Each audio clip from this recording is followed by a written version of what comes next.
যদুর্বেদে মা সাতিমাতিমা আসতে তার কোনো প্রতিমা নেই, কোনো ভাস্কর্য নেই, কোনো ফটোগ্রাফস নাই। ঈশ্বর মাত্র একজনই। He has no image, no ideal. He is one the lord of Allah creator. অথলের হিন্দুদের কাছে জিজ্ঞাসা করো তোমার রবকে, তারা বলবে পশুপতিরাজ। মহারাষ্ট্র হিন্দুদের কাছে জিজ্ঞাসা করো তোমার রবকে, তারা বলবে গণেশ।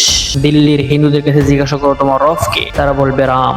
বিহারের হিন্দুদের কাছে জিজ্ঞাসা করো তোমার রবকে, তারা বলবে শঙ্কর। বাংলাদেশের হিন্দুদের কাছে জিজ্ঞাসা করো তোমার রবকে, তারা বলবে মা দুর্গা। গুজরাটের হিন্দুদের কাছে জিজ্ঞাসা করো তোমার রবকে, তারা বলবে কৃষ্ণ। আর পৃথিবীর যে প্রান্তে হোক না কোনো মুসলমানদের কাছে জিজ্ঞাসা করো তোমার রবকে, সকলেই এক বাক্যে বলবে রব আল্লাহ।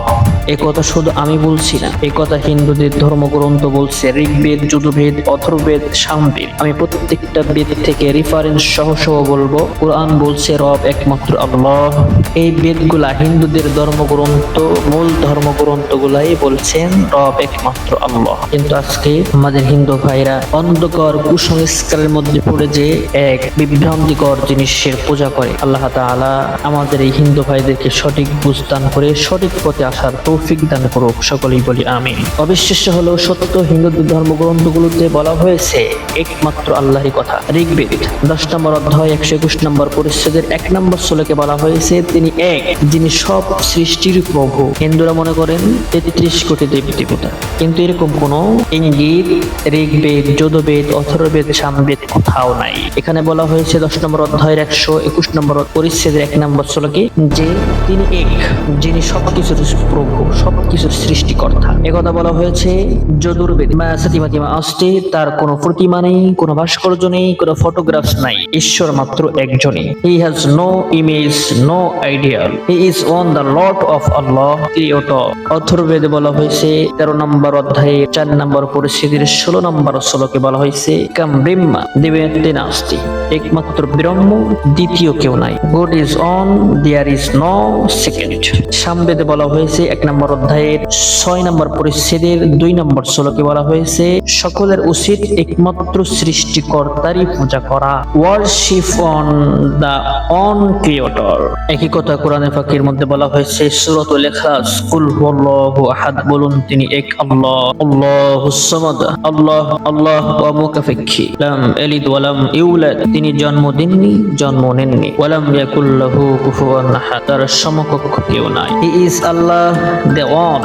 Allah is eternal. He neither begets nor is born, and none is equal to him. কোরআন 112 নম্বর সূরা 1 থেকে 4 নম্বর আয়াত। সহিহ মুসলিম শরীফে রাসূল আকরাম সাল্লাল্লাহু আলাইহি ওয়াসাল্লাম ইরশাদ করেছেন, এখন চিন্তা করুন, মানুষ মূর্তির সামনে ফুল দিচ্ছে, অন্যদিকে মুসলমানরা নামাজ। দেখুন হিন্দু বেদগুলা বলছে ঈশ্বর এক, তার কোনো প্রতিমা নেই। কোরআন বলছে আল্লাহ এক, তার কোনো সমকক্ষ নেই। তাহলে প্রশ্ন হলো মানুষ কেন আলাদা আলাদা নামে ডাকে, কেন মূর্তির পূজা করে, কেন কোরআন মানতেছে না, কেন একমাত্র সৃষ্টিকর্তা আল্লাহকে না মেনে নিজের হাতে পুতুল বানিয়ে পুতুলের পূজা করতেছে। যজুর্বেদে আরো বলা হয়েছে ঈশ্বর যাদেরকে জাগতিক বুদ্ধি, আকাঙ্ক্ষা, চিন্তা, চেতনাকে কেড়ে নিয়েছে শুধুমাত্র তারাই নকল ঈশ্বরের পূজা করে।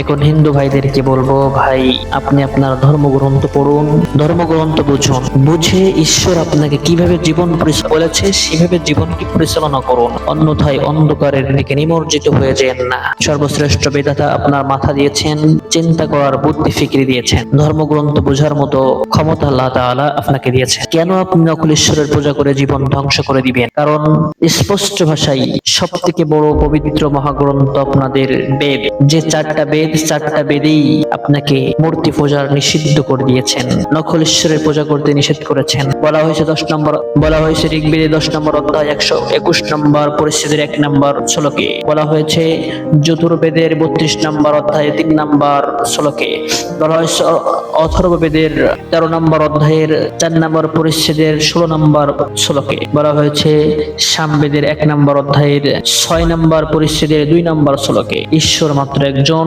ঈশ্বর মাত্র একজন, ঈশ্বরের কোনো প্রতিমূর্তি নাই, কোনো ভাস্কর্য নাই। ঈশ্বরের কোনো প্রতিমূর্তি নাই, কোনো ভাস্কর্য নাই। কেন ঈশ্বরের ভাস্কর্য বানাইয়া অন্ধকারের মধ্যে নিমজ্জিত হচ্ছেন? ঈশ্বর মাত্র একজন, তাকেই পূজা করুন। ভবিষ্যৎ পুরাণা পরবর্তী 3 খণ্ড 3 অধ্যায় 3 এখানে বলা হয়েছে সর্বশ্রেষ্ঠ বিধাতা একজন ঋষিকে দুনিয়াতে পাঠাইবেন যার জীবন আদর্শ মানতে হবে। হয় অবশ্যই আপনাকে কোরআন সর্বশেষ এবং চূড়ান্ত আসমানি কিতাব কোরআনকে মানতে হবে।